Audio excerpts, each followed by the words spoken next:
इच्छाओं को शून्य में कैसे करें।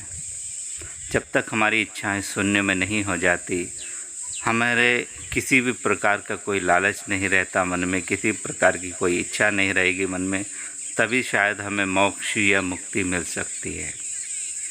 जब तक हमें मोक्ष और मुक्ति नहीं मिलेगी, हमारी इच्छाएं हमारे मन में रहेगी। तो हमें शून्य में होना है। तो कैसे होंगे?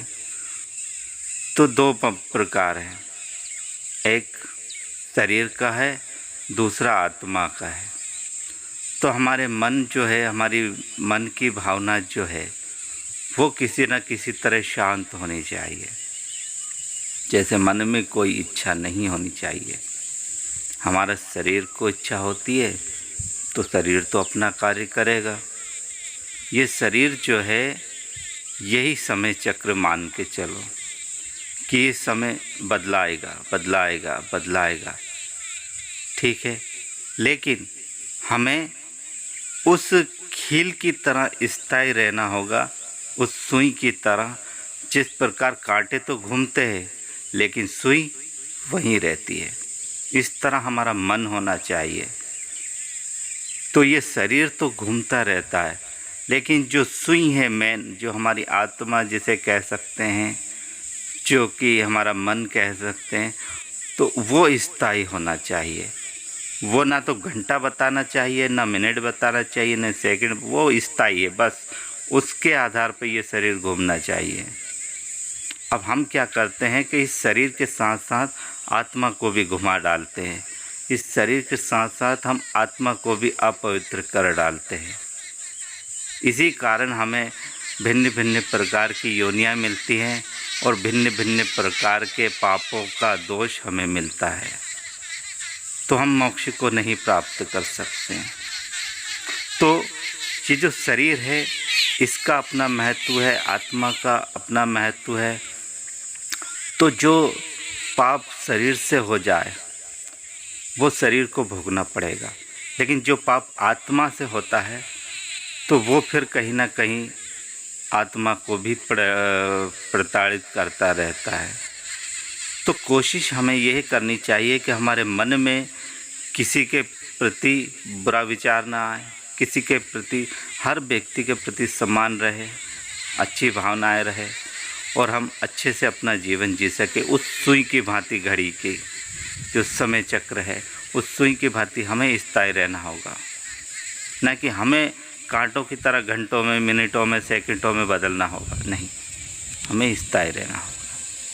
यही है एक मन को जो है शांत और शून्य में करने की विधि। शरीर, जैसे कि आप किसी का साथ कुछ गलत करना चाहते हैं तो मन से कभी ना करें। मन हमेशा पवित्र रखें। शरीर को नुकसान पहुंचाए तो ये शरीर नुकसान पहुंचाएगा तो शरीर ही भोगेगा, ना कि हमारी आत्मा भोगनी चाहिए। शत्रु को बार बार समझाओ, बार बार समझाओ, शांति प्रस्ताव दो, तब कहीं लड़ो। वो भी ये शरीर लड़ेगा, आत्मा से कभी ना लड़ो, क्योंकि वो और हम एक ही हैं। तो अगर आपके साथ अन्याय हुआ है, अधर्म हुआ है, तब भी आत्मा से सामने वाले को पवित्र मानो, धार्मिक मानो, श्रद्धालु मानो और एक अच्छा व्यक्ति ही मानो। इस शरीर की पूर्ति करने के लिए ना जाने कितने पाप कर डाले मनुष्य ने, इस शरीर की पूर्ति करने के लिए। और ये शरीर कितने साल तक आपके साथ रहेगा अच्छे से?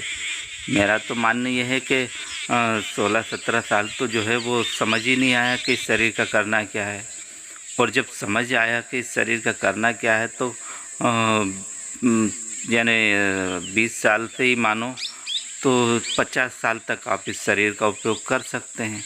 बाकी फिर ये शरीर नष्ट होने के तादाद पे आ जाएगा तो फिर इसका लाभ आप उठा नहीं पाओगे।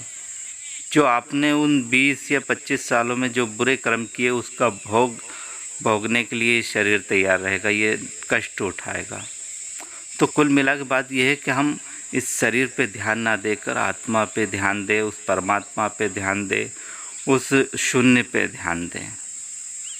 ठीक है। इस शरीर को अगर कष्ट हो रहा है तो इस शरीर के कष्ट को दूर करना सीखें। ना कि किसी और को कष्ट दें। हमारा ये शरीर है बहुत ही कम उम्र का है। जैसे सेकंड का कांटा घूमता है तो वो बहुत ही जल्दी foot foot foot foot foot 1 minute के अंदर पूरा चक्र ख़त्म कर लेता है।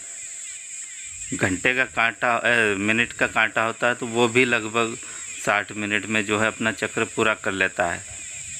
तो ये 60 मिनट हो गए तो 60 साल ही लगभग अच्छे से जी सकता है मनुष्य। अब जो घंटे का कांटा है तो वो घंटे में घूमता रहेगा लेकिन आएगा वहीं।